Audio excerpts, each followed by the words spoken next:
నమస్తే న్యూస్ 24 తెలుగుకు స్వాగతం. నా పేరు యామిని. ముందుగా వార్తల్లోని ముఖ్యాంశాలు ఇప్పుడు చూద్దాం.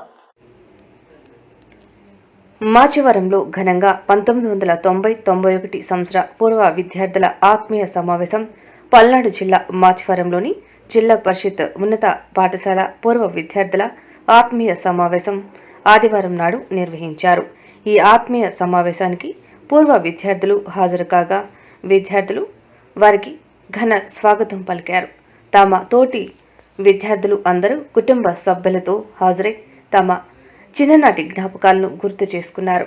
సంక్రాంతి పండుగకు ముందు పూర్వ విద్యార్థులతో కుటుంబ సభ్యులతో పండగ వాతావరణంలో సంతోషంగా వేడుకను నిర్వహించారు.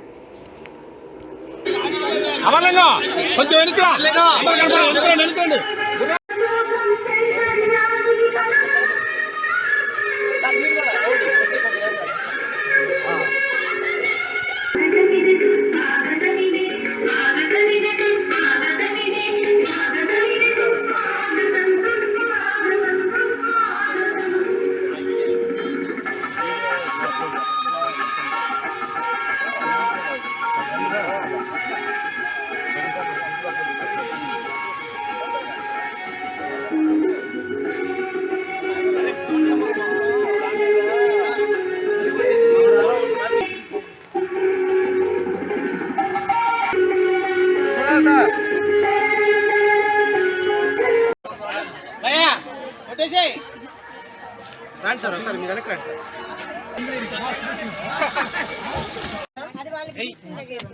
పట్టుకోరండి సార్. చూడండి సార్. సార్ చూడండి సార్.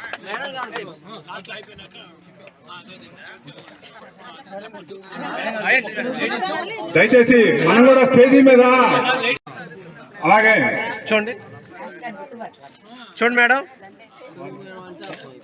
మేడం ఇటువైపు చూడండి సార్. ఓకే రెడీ చూడాలి మేడం. టీచర్ గారు పెట్టుకుంటారు అందుకని గుర్తుపట్టారు. మాస్టర్ గారు కొట్టేవాళ్ళు కాదు. వెంకటరెడ్డి మాస్టర్ గారు మన చిన్నప్పటి నుంచి అంటే మనకి ఊహ తెలిసినప్పటి నుంచి మాచవరంలోనే ఉన్నారు. టీచర్ గారు కూడా చూడండి సార్. సార్ చూడండి సార్. 1991 మేడం గారు చూడండి సార్. చూడండి స్టూడెంట్స్ ఒక ఇద్దరు రావాలి. చూడండి సార్. మీకు నేర్పిన గురువులకి, నాకంటే ముందు ఈ పాఠశాలలో పనిచేసినటువంటి మీ గురువులకి నేను కూడా శిరస్సు వంచి నమస్కరిస్తున్నానండి. మీ అందరికీ చప్పట్లు కొట్టండి. ఎందుకంటే వారి బాటలోనే వారు నాకంటే ముందు మీ గురువులకి నేను గౌరవంగా నమస్కారం తెలియజేశాను.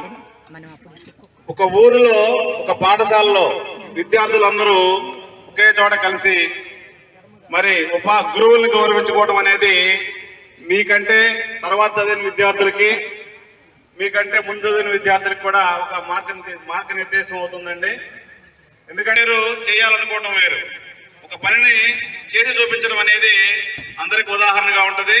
అలా మీరు చేసి చూపించారు కాబట్టి మీ అందరికీ నేను మరొకసారి ధన్యవాదాలు తెలియజేస్తున్నాను.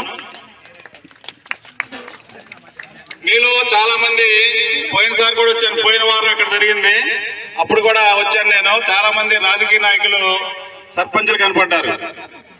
అలాగే ఇప్పుడు కూడా రాజకీయ నాయకులు మన నరసింహ మేము తప్పనిసరిగా ఈ విషయంలో మీకు హెల్ప్ చేస్తాం.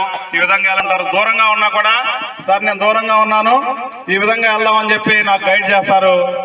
కాబట్టి వాళ్ళు మీ బృందంలోని సభ్యులు అవడం అనేది మీకు మాకు అందరికి కూడా గర్వకారణం అండి.